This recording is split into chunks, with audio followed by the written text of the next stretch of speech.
and estimation techniques focusing on secure perception for automated systems and centimeter accurate location for the mass market. I can't understand that, but suffice it to say, if you've seen his slides, he knows what he's talking about. He has his BS and MS from Utah State and his PhD in aerospace engineering from Cornell. So I think that pretty much tells us all we need to know about his bio. Please remember to mute if you're at someplace that's noisy. I think Ashley has the capability to actually mute you if you get too loud. But remember, if you want to ask a question, to unmute. And just so you know, we're going to record the call. So if you have any of your colleagues who weren't able to make it and want to let them know to go on the website, Ashley usually posts them about a week after the call. So with that, Todd, I'd like to just turn it over to you, let you take it away. Okay, Debbie, thanks for the invitation to present here to L3. And I welcome any comments and questions during the presentation. Don't feel like this is just a monologue. In fact, it's kind of difficult for me to get any feedback unless you ask questions, because I can't look you in the eyes and see you nodding and all of the usual stuff. So I'd like to talk today a bit about drones and bring you up to speed on what this technology is and where it's headed and what are the potential use cases and some problems, vulnerabilities. So if you'll go to the next slide, Ashley.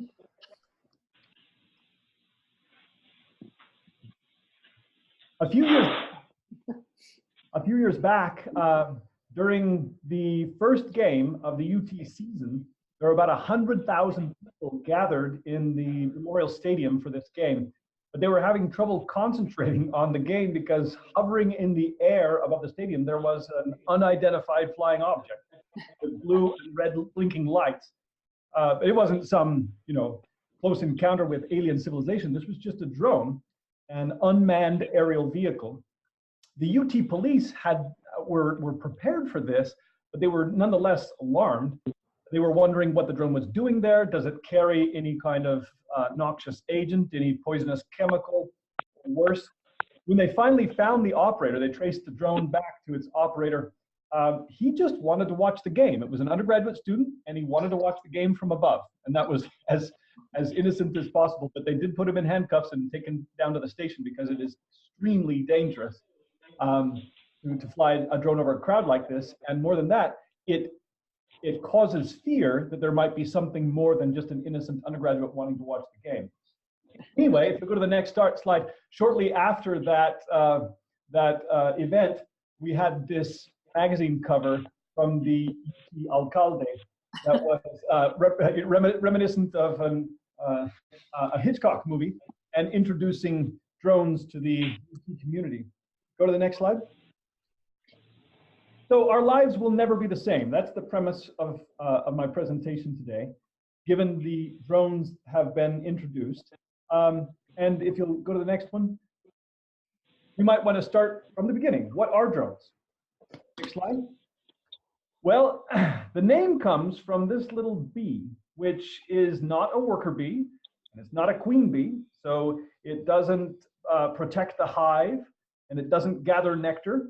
It mostly just stays home and hangs out with the queen bee.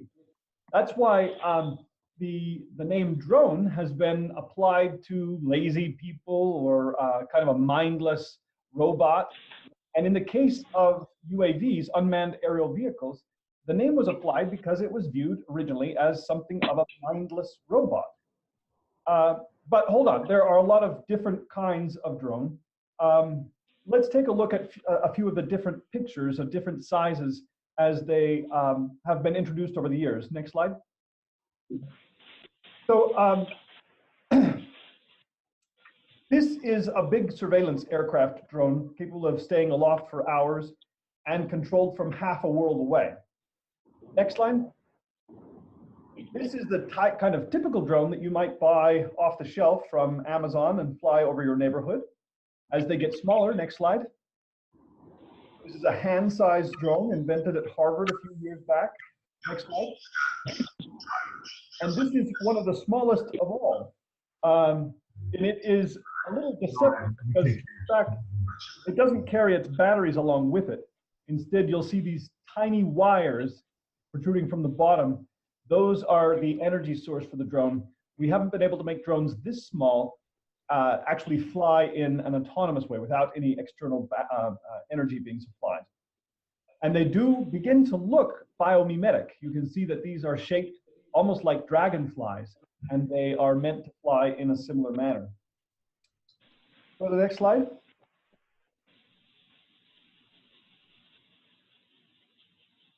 Yeah, so we can, what all these drones have in common, leaving aside the original male bee drone, is that they fly in the air and they were built by humans, but they don't carry any humans on board. Next slide. Now this technology, this drone technology, has been around for a long time. This is a picture of the V1 flying bomb that was launched by the Germans against London in World War II. The V1 had many of the same devices on board that modern drones have today, such as a radio transmitter and a gyroscope. But there are important differences. The V1 could not be remotely controlled by its operators on the ground. It could only fly a pre-programmed trajectory, and it had only a rough idea of its position. There was no GPS on board at that time. So even though it was an amazing technology for the time, it turned out it wasn't all that effective at bombing London. It was hard to adjust it so that it would land in just the right spot. We had to wait another 50 years before drones really became useful and affordable, whether for war making or for fun making.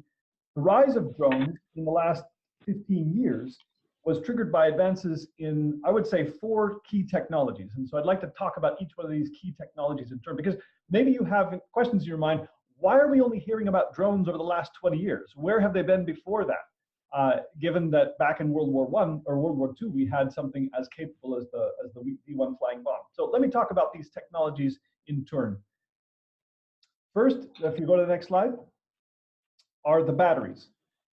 Before 1991, the highest energy density batteries were nickel cadmium or nickel metal hydride. And you've probably heard of these batteries. They're the same sort that are used in rechargeable batteries. But around 1991, the first lithium ion batteries were commercialized. And these were a huge breakthrough. They could store twice as much energy for the same weight as the leading batteries of the time, and they could be made smaller. And this was key to getting these small electric powered drones off the ground. You have to have high energy density. And so ever since their introduction in 1991, these batteries have gradually become more efficient. I think I have a graph about this in the next slide. There we go. You see that they're becoming slightly more efficient.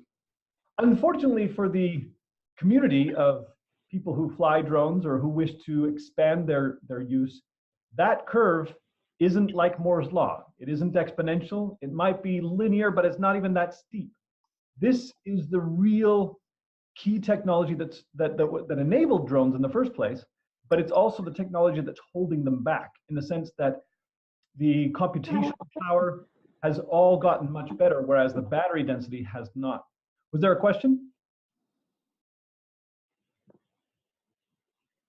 Okay, so those of us working in the field would love to see this curve bending upward like a hockey stick. But we have not been able to strike on any battery technology that has proven to be scalable and as high in energy density as the lithium ion battery. And in fact, if you'll give me just one moment to brag about the University of Texas, in the next slide, I'll point out that UT played a key role in the development of the lithium ion battery. John Goodenough, pictured here from UT's Cockrell School of Engineering, was awarded a few years back the Draper Prize, which is basically like a Nobel Prize for engineering, for his groundbreaking work on these batteries. And interestingly, I think he's about 93 by now, and he continues to do research. He's working on a new kind of battery, which he hopes to be able to be of the type that could break through these barriers and allow much higher energy density, so that we could, for example, have commercial aircraft, or at least air taxis, that would be battery powered and could keep us aloft for about 30 minutes to an hour efficiently. Next slide. Besides batteries, the next technology I'd like to talk about is the brains. Thankfully, since the 1960s, Moore's law has ensured that computers pack more and more computational power even into ever smaller packages. So in this photo is a good illustration of that. And I'm sure you've recognized this in your own lives with your own digital devices. The iPhone in the lower right is 100 times lighter and 100 times faster than this big, clumsy, clunky computer from the early 1980s. And it's 10 times cheaper to boot. So we can give drones brains that are both smart and small and draw very little power, which is key for them making high rate computations when they're flying. Next slide. Now, the third key ingredient for drones came about very suddenly. In the early morning hours of May 2nd, 2000, the US president at the time, Bill Clinton, ordered that a special switch be thrown in the orbiting satellites of the Global Positioning System. Instantaneously, now if you'll hit the next slide, I think this might animate, there we go. Instantaneously, every civilian GPS receiver across the globe went from errors the size of a football field to errors the size of a small rim. You can see that discontinuity at about 0.4. That's when they shut this so-called selective availability off, and every GPS receiver became about 50 to 100 times more accurate. And for drones, 50 to 100 meter positioning errors, which were common before this selective availability was shut off, would be unacceptable. But 1 to 3 meter errors, now that's much better. So this was a key moment. And Bill Clinton and Al Gore at the time recognized what a big economic boost it would be if they could make GPS more precise. And indeed, boy, this has paid off in many-fold dividends. So the fourth technology, I don't actually have a picture for, but it is the small so-called MEMS, or micro electromechanical system gyroscopes and accelerometers that have come to the fore since about 2000. These are cheap, they're small, and they are good sensors for determining if you're spinning or if you're accelerating. And these are packed into every drone, more than about $3. They're made so cheaply now that you can put them on just about every drone, and they help to stabilize the drone so that the pilot doesn't have to do all of the stabilization. Okay, so these four technologies, the lithium-ion batteries, the compact computational power, precise GPS, and the the MEMS inertial sensors, they got drones off the ground. But I should mention one other technology in the next slide. And it's been very useful to make drones popular and fun to use. These are digital cameras. Just about every drone nowadays is equipped with a digital camera. They're cheap, they're light, and they have amazingly high resolution. We're talking about small dinner plate sized drones that now carry something with 16 megapixel resolution. You can do photography from above, you can do high resolution mapping. It's a phenomenal application for drones. Next slide. So a drone is a device of many epithets. You can usually just call them a drone, but if you want to sound more sophisticated, or if you don't want to offend people who sell these devices, who don't like the word drone, you can call them unmanned aerial vehicles or remotely piloted aircraft. Or if you're speaking Spanish, you can call them aeronaves pilotados por control remoto. And this last category, autonomous aircraft, is a special one. You only get to call a drone an autonomous aircraft if it can fly all by itself with nobody at the controls. And what's amazing is that nowadays, even inexpensive drones can be fully autonomous. They mostly have what's called a find home capability, such that if the link to the drone is lost, then the drone will automatically rise to a certain altitude and come back to where it was launched with nobody controlling it in any fashion, just following a GPS waypoints. And many of the off-the-shelf drones now have that technology. Let me pause here and ask if you've got any questions, anything on your mind from these earlier slides.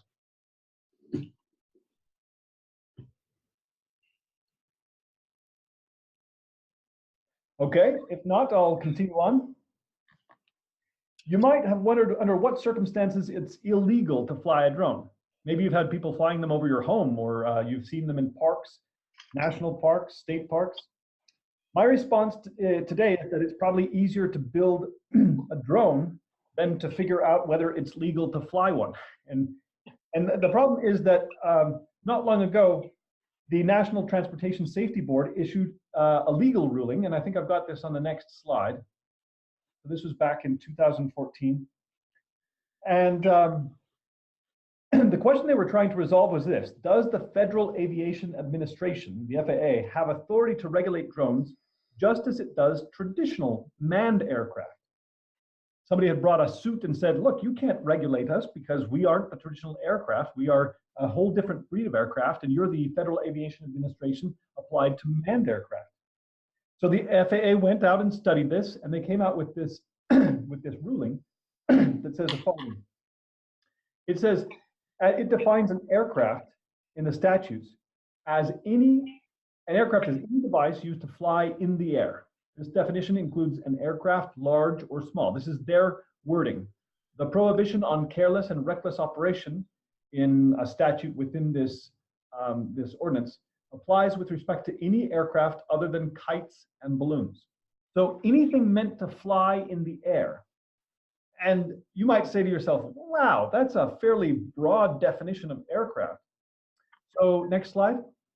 So yes, the FAA can regulate big drones. Next. And they can regulate small drones. Next. They can regulate even hand-sized drones. Next. And even penny-sized drones. Next. Even less than penny-sized drones. And finally, in a sort of absurd use of the definition, every paper airplane that you make since 2014 is under the regulatory authority of the FAA, because it is a device that has been put together for flight in the air. And what's kind of absurd about this definition is that the FAA is required by their own regulations to investigate the crash of any aircraft.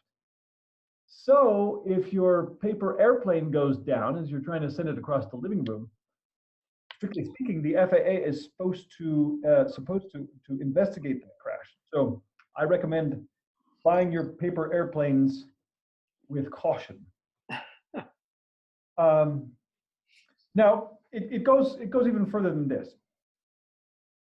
If you want to add some inconsistency to the absurdity, the FAA's guidance on model aircraft says don't fly above 400 feet. So you can't fly drones below 500 feet because you have a ceiling. Anything below 500 feet is viewed as reckless. And then anything above 400 feet is not the domain of model aircraft. So you're kind of stuck in this netherworld. You're not able to fly above or below because the documentation is somewhat absurd and inconsistent. And then not only that, but every state applies its own law, can apply its own law on top of the federal law to regulate the use of drones. For example, here in Texas, we have law HB 912, where you need the neighbor's consent to capture an image by the drone of him on his property. And this is even in the case where you captured it incidentally. It wasn't intended. You were just flying over your property, but you were able to see into your neighbor's property. So this can be a little confusing. And so I'd like to boil this down to just a few bits of advice. First, don't fly near airports. Stay well away from airports. That's where all the authorities get extremely nervous. And you might recall back in December of 2018, the Gatwick Airport in the southern portion of London was shut down for 72 hours because somebody was buzzing the runway back and forth with a drone every few hours. So millions of dollars were lost because that drone was flying around the airport. Second rule, stay under 400 feet and fly in visual line of sight of the aircraft. Also fly in daytime. And if you have to if you're flying for hire, if somebody's paying you to do this, then you better get a pilot certificate from the FAA. Don't try to get any close-up pictures of people without their consent. It's not clear whether that's actually illegal, but in some states, it would put you in hot water. And then 5, just don't scare people and make them nervous because they will retaliate, sometimes with shotguns. So after all this legal mumbo jumbo, you might be wondering, well, what would I do with a drone? Well, that's where things get fun. There are so many great things to do with a drone. And let me tell you with a few slides here, some of my favorite applications. First, you can take pictures from an impossible vantage point. This is a photograph of a man in Florida who decided he wanted to see a fireworks display from inside the fireworks display. And in the next slide, you can see somebody who in Iceland was able to get so close to a volcano that the drone actually melted, the bottom portion of it melted, and he was only able to obtain this footage by breaking it open and pulling out the SD card that hadn't melted inside the drone. But even volcanologists, those who study volcanoes, have begun to use drones to get ever closer to the volcanoes to understand the dynamics of the magma. What else? Next slide. You can see here one of my favorite applications is map making, three-dimensional map making. The idea is that you take a lot of high-resolution photos around an area, and then you stitch those photos together, or the underlying data together, in a way that reveals the three-dimensional structure of the area that was mapped. And this 3D map can be extremely accurate. You can, a couple of inches accurate. You can use control points on the ground to establish links to the overall world reference frame. And a lot of pit mining and farming and building construction applications are using this technology to determine whether things have been built correctly, or how much gravel they've got left, or how deep the mine is going. And it's so much more effective, cost effective, than to bring somebody in to do a manual measurement. So that's one of my favorite applications. Next slide. This is a topographical map of the map that I just showed, showing the different contours of elevation. It is, as I say, quite remarkably accurate, and not just in a relative sense, but in a global sense. Next. And of course, there is delivery by drone, which you can imagine is quite convenient in a pinch. Just 2 weeks ago, Google began commercial delivery in Australia. So in certain portions of Australia, you can order a coffee and have it delivered to you within 5 minutes. It's still warm. The drone hovers overhead and releases your coffee in a little bag on a tether. And the tether extends out. It drops the coffee on the ground, and then the tether retracts, and the drone is back to home base while you're enjoying your drink. You can do this by summoning the drone with an app on your phone. And a few of the people who have been interviewed over the last 2 weeks are just swearing by it. They say, well, when I've got a hankering for coffee and I want it quick and I want it from my favorite spot, there's nothing better than to have it delivered right at my doorstep in just a few minutes. It seems a little inefficient for me, for my taste, but you could imagine it being a lifesaver for in cases where medical supplies or a defibrillator or something along those lines needed to be gotten to an accident scene immediately. Okay, next slide. Let me pause here and ask if you've got any questions about this section on the section on applications of drones. Yeah, Todd, if you don't mind, I'm going to go back to the regulations, which seem really crazy. Is there any initiative at all to change those, to make them more realistic, or it is what it is? No, I think what you're seeing here is the technology simply outpacing the regulations for a temporary period. The FCC, the FAA have been looking at regulating drones, both their communications links and the flight patterns and so forth. And they'll eventually build up some decently consistent and internally coherent rules. Mm-hmm. But at the beginning, the FAA was concerned that they would lose regulatory authority over drones. And so they had to make their definition broad enough to encompass all these, paper airplanes and even a crumpled up piece of paper that you throw across the room. That's viewed as regulated by the FAA. But the alternative was that the that there would be this whole subculture of drone enthusiasts that would be operating without any federal regulation. And I think that would have actually been worse. So I'm hopeful that, you know, given another 5 or 10 years, the FAA moves very slowly, that they'll finally come up with some decent regulation. And in fact, in 2016 and again in 2018, they have offered more clear directives, and things are looking up now, much better now. Super, thanks. Who else has some questions? Well, this is Bill Nayland. Todd, I have a question for you on the legal aspect as well. You gave a good overview for the laws in the U.S. and in Texas, maybe some other states. Are you familiar with any other laws internationally, in particular in Mexico?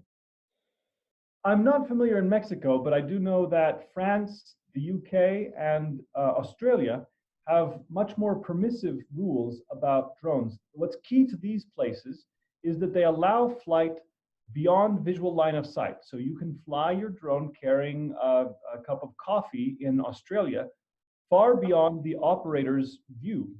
And in this case, the operator is just punching in coordinates and not actually flying anything directly. But here in the United States, you are required, no matter how large or small your drone is, to maintain visual line of sight to the drone. And that has really hampered the potential applications. I believe this is what mostly hamstrings drone companies right now. Delivery companies can't operate in the US because of this. And that's why you're seeing Google going to Australia and Amazon going to the UK to do their pilots, their pilot programs. It's because the US rules are far more restrictive. In Mexico, I don't know what their current rules are. Okay, thank you. Other questions? I'm going to ask one more, Todd, about the uses. You talked about taking photos. Do you know how much, how prevalent is it for commercial photographers now to use drones or not? Oh, it's very common, and they're getting so good at it too. One use case is to take video imagery or still imagery of real estate properties that you're trying to sell. And you can even fly inside the house or inside the building and give people a view of what it's like as a walkthrough. It's stunning the kind of imagery they get. And if you pull up even amateur videos on YouTube, people visiting national parks or people talking about their last kayaking expedition, you'll often see video footage from overhead taken by a drone that looks absolutely stunning and professional. And it's because these off-the-shelf drones now have stabilization and video enhancement built into them so that you don't have to be a sophisticated professional to get really good quality video. And honestly, it's just fun. I watch YouTube videos with my son sometimes, and we play this game of, was it captured by a drone? You know, and it's often the case that yes, it was captured by a drone. Thanks. Anybody else before Todd moves on? Yeah, I have a quick question. On the topography where you're getting the topological map, are you using something like LiDAR, or what are you getting range information, or are you using like or is it just optical data? Well, some people do use LiDAR, and it is useful in the sense that you can get a more direct measurement of range. But for that image that I showed you, and for the highest resolution, you simply use cameras. And you might be asking, well, how is that possible? Because a camera is just a two-dimensional projection of a three-dimensional surface. Then how can you uncover the three-dimensional surface from that two-dimensional projection? The answer is that it's built into the math. If you take multiple images, and your multiple images are from known locations, or even if they're not from known locations, even if you simply take the image and then stitch them together in a way that can be called simultaneous localization and mapping, then you can discover where the camera was at each instant the image was taken, and also the three-dimensional structure of the ground. And the higher resolution your camera, the better you're able to get high-resolution maps from this. It's something that my students and I spend a lot of time on, trying to perfect the techniques, trying to make them more efficient. It's really computationally burdensome right now. You sometimes have to chain together 3 or 4 computers to get it to work with a high resolution large map. But the results are really gorgeous, and you didn't need a LiDAR for it. LiDAR simply doesn't have the resolution you need if you're talking about wanting something that has a ground sampling distance of maybe a couple of inches, which is what most people want.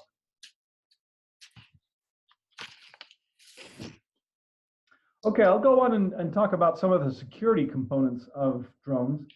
I'll motivate this with a question, you know, can drones be hacked? Are they safe?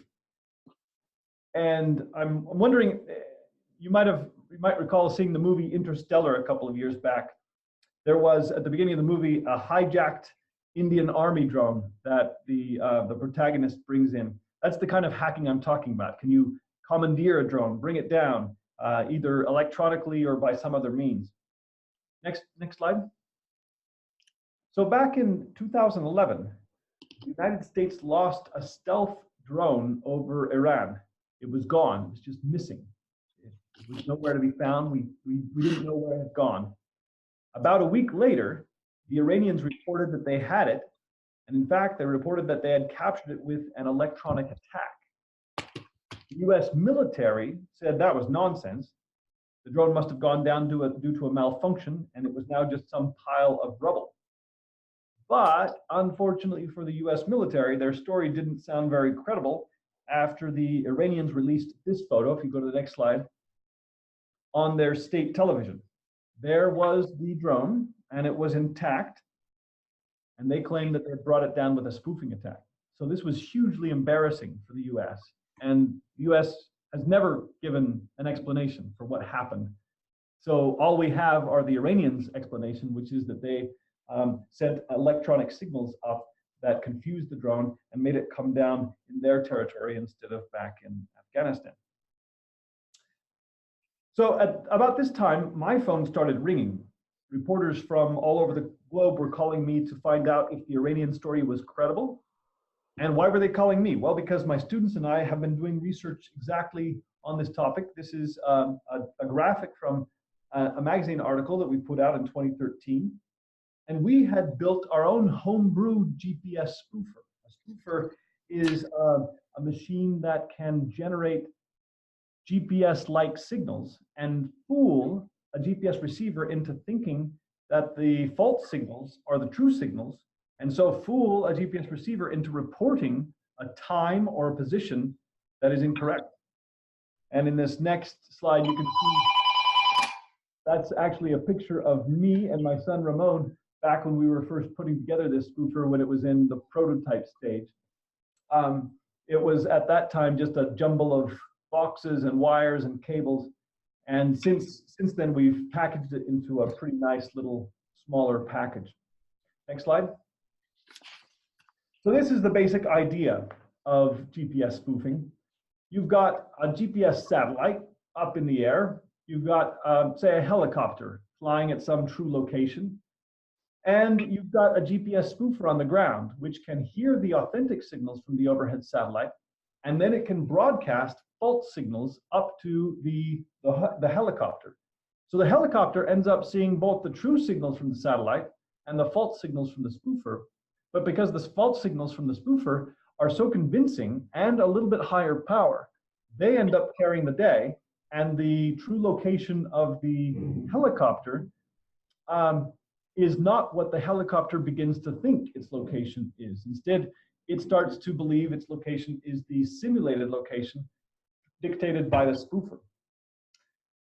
And when I first heard about this Iranian story of the drone, I told reporters that it sounded kind of far-fetched to me, but that it was theoretically possible. And this little diagram shows you how you could theoretically fool a drone into thinking that it's at a different place. So, and by the way, this diagram is the theory behind this isn't much more complicated than, say, 8th grade algebra. It's just mostly worrying about the distance and the relative distance that you're dealing with the authentic and false signals.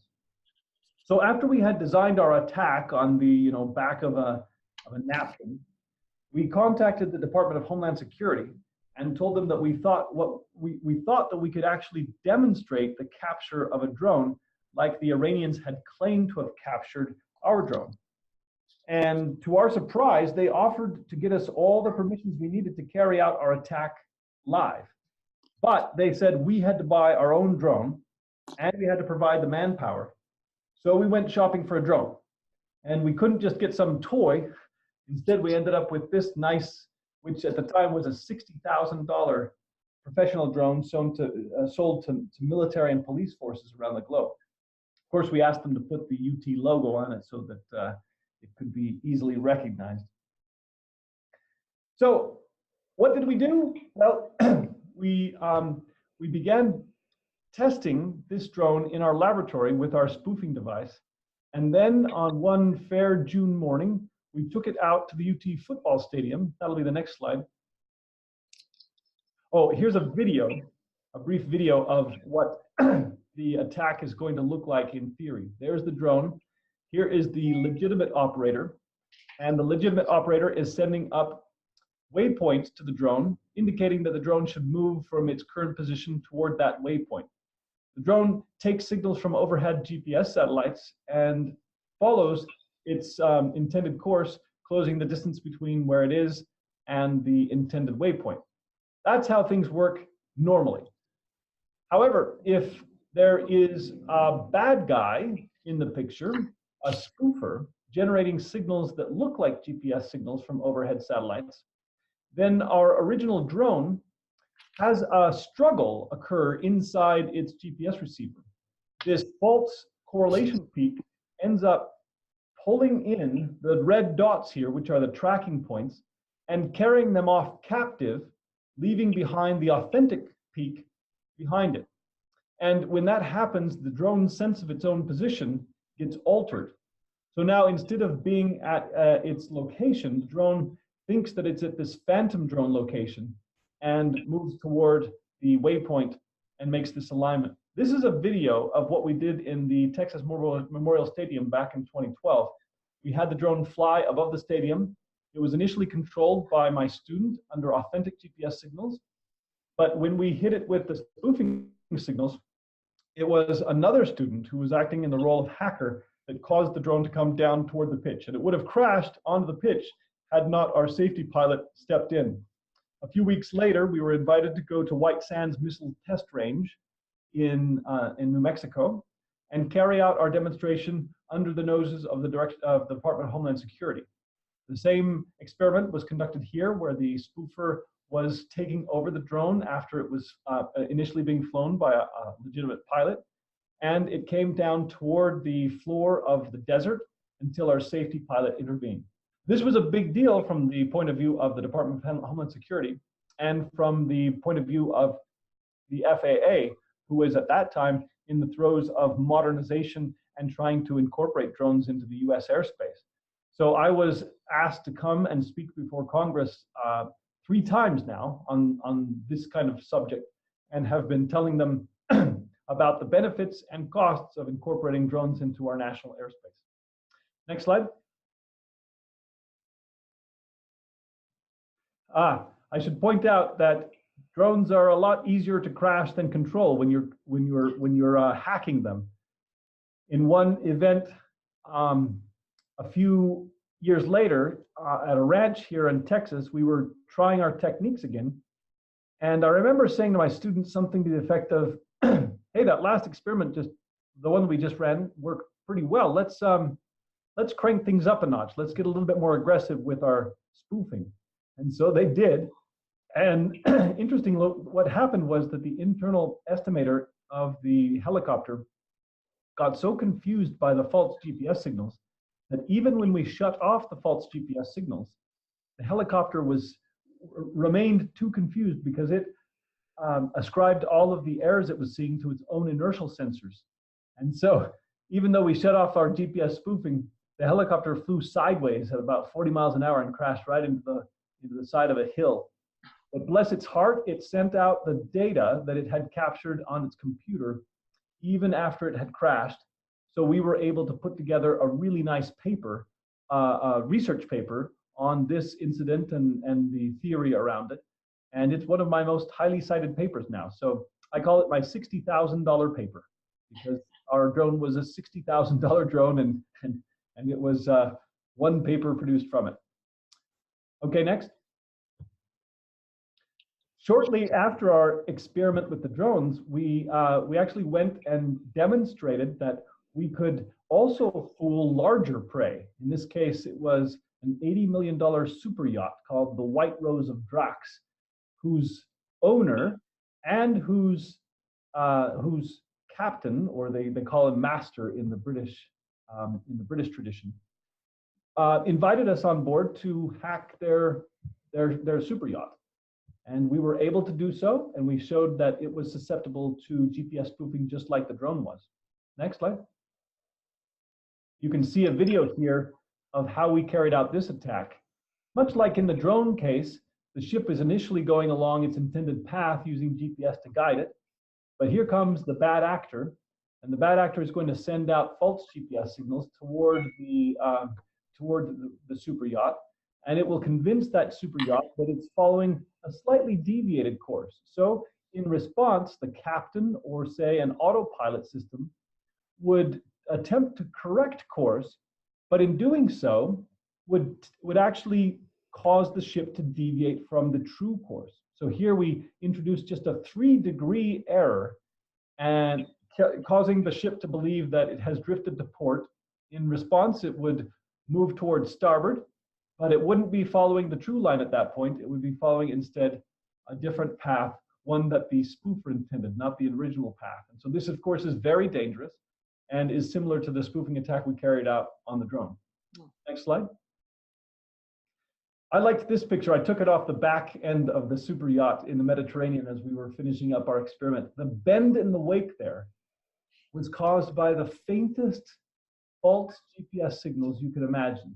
An incredibly tenuous signal transmitted by a little box that we had brought on board caused this $80 million, 63-meter super yacht to bend, to turn that far in the open ocean. I think that's kind of interesting how susceptible these large systems are to hacking. Next. And it's not just ships and UAVs, drones, that are susceptible to hacking, but even the smart cars that are going to be increasingly autonomous, even self-driving in the near future, these are also susceptible to hacking. For example, the radar units that are used by Mercedes are sending out a pretty standard signal that can be mimicked, just like we mimicked GPS, and cause a car to believe that there is an impending crash. So it will apply the brakes even when there's only a phantom vehicle in front of them. Next slide. So that was the general question, but answered by yes, even automated vehicles, self-driving cars could be hacked.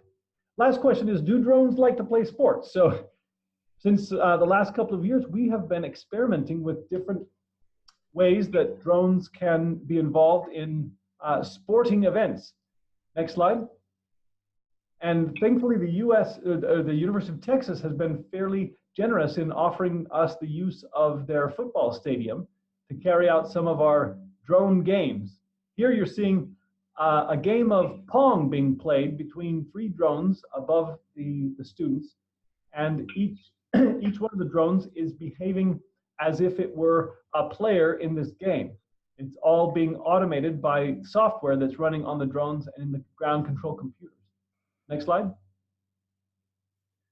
That's just a close-up of me and a student who was controlling one of the drones in the game. Next slide.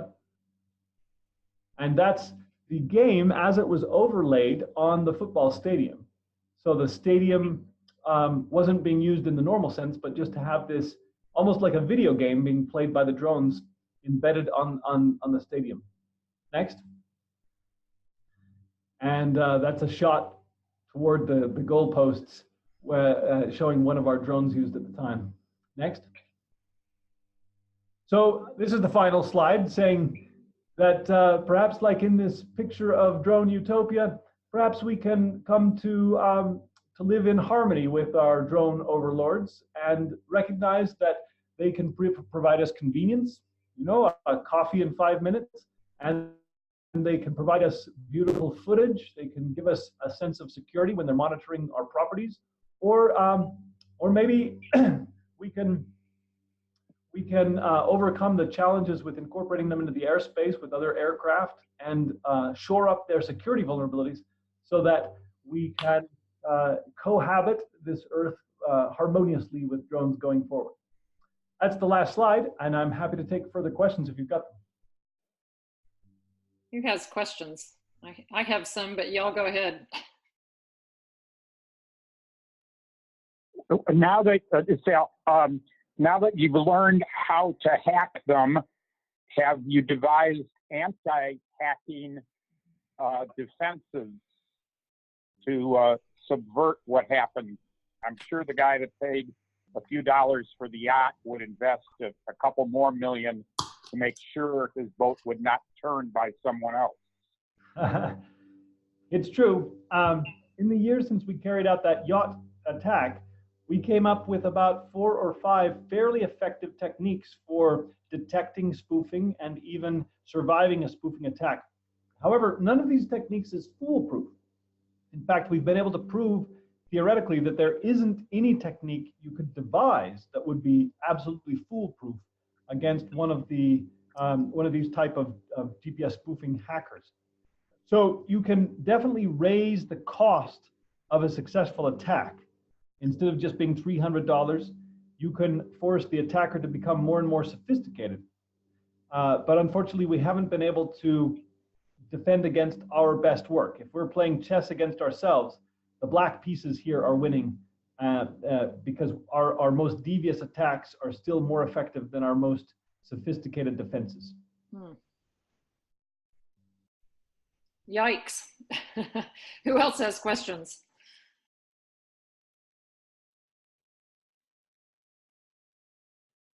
What about is there any practical use to this notion of drones playing sports? Well, I'm not sure if there's any practical use of sports in general, but they seem to be something that people engage in quite a bit. I like the idea of using it as a teaching tool. My current course, my undergraduate course I'm teaching this semester is called Aerial Robotics, and it will culminate in a tournament between 2 teams of drones that will be guided by teams of students. And each team of drones will have software written by the students to play a game of capture the flag against the other team. So the practical result of this is that we had some fun and the students learned an awful lot and came to understand the kinds of techniques and thinking that will be required for them to flourish in the information and automation economy. So I would say that's quite practical, even though we had fun along the way. Yeah, good example. What other questions y'all have?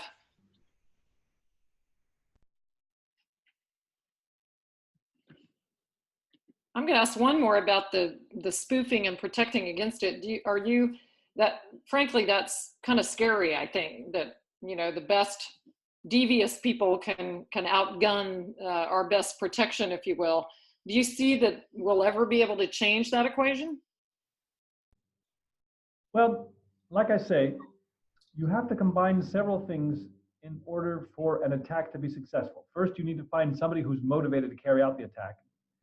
And that person has to have the skills and the education required to cobble together the necessary components for the attack.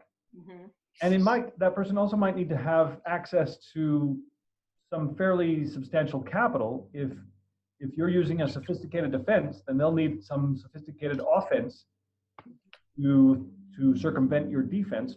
So now you need somebody who is smart and wealthy and motivated. And each one of those requirements causes the pool of candidates to shrink.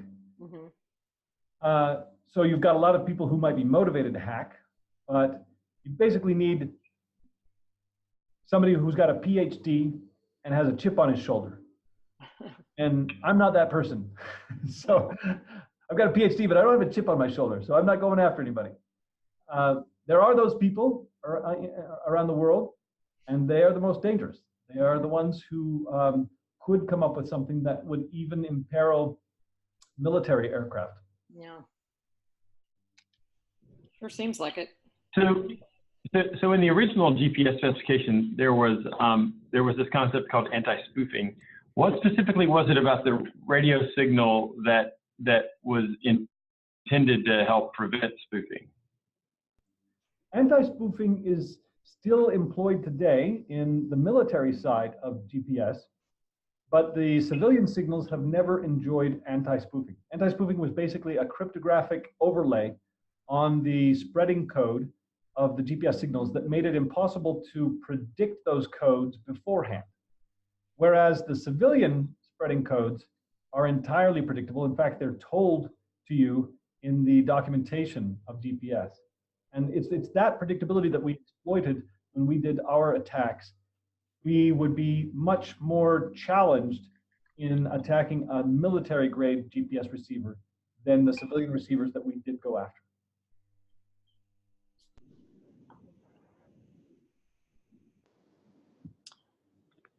What other questions?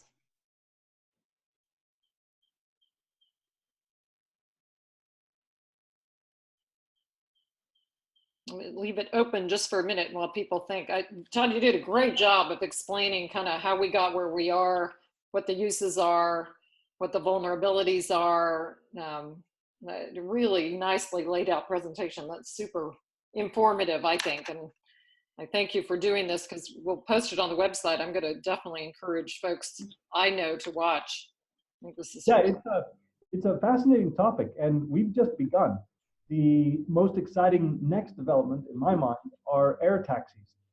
I'd really like to walk out of my home in the morning, maybe go to a nearby parking garage, and take an air taxi carrying maybe 3 other people into the University of Texas, so that I could sidestep my 35 to 40-minute commute in heavy traffic every day.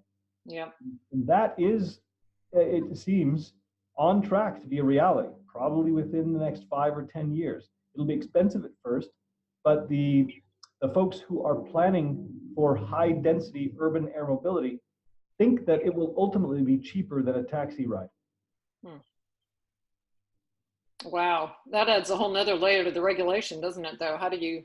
Oh yeah, there are many different layers that will have to be dealt with there, because these drones are not below 55 pounds like the majority of the drones we fly around. These are large, and they would be lethal if they fell on you. Right. Apart from being lethal to the people who are passengers. Yeah. Well, thanks a lot. I appreciate the chance to chat with you all, and I wish you the best in your lifetime of learning. Yeah, thanks so much. Any last question, or we'll just wrap there?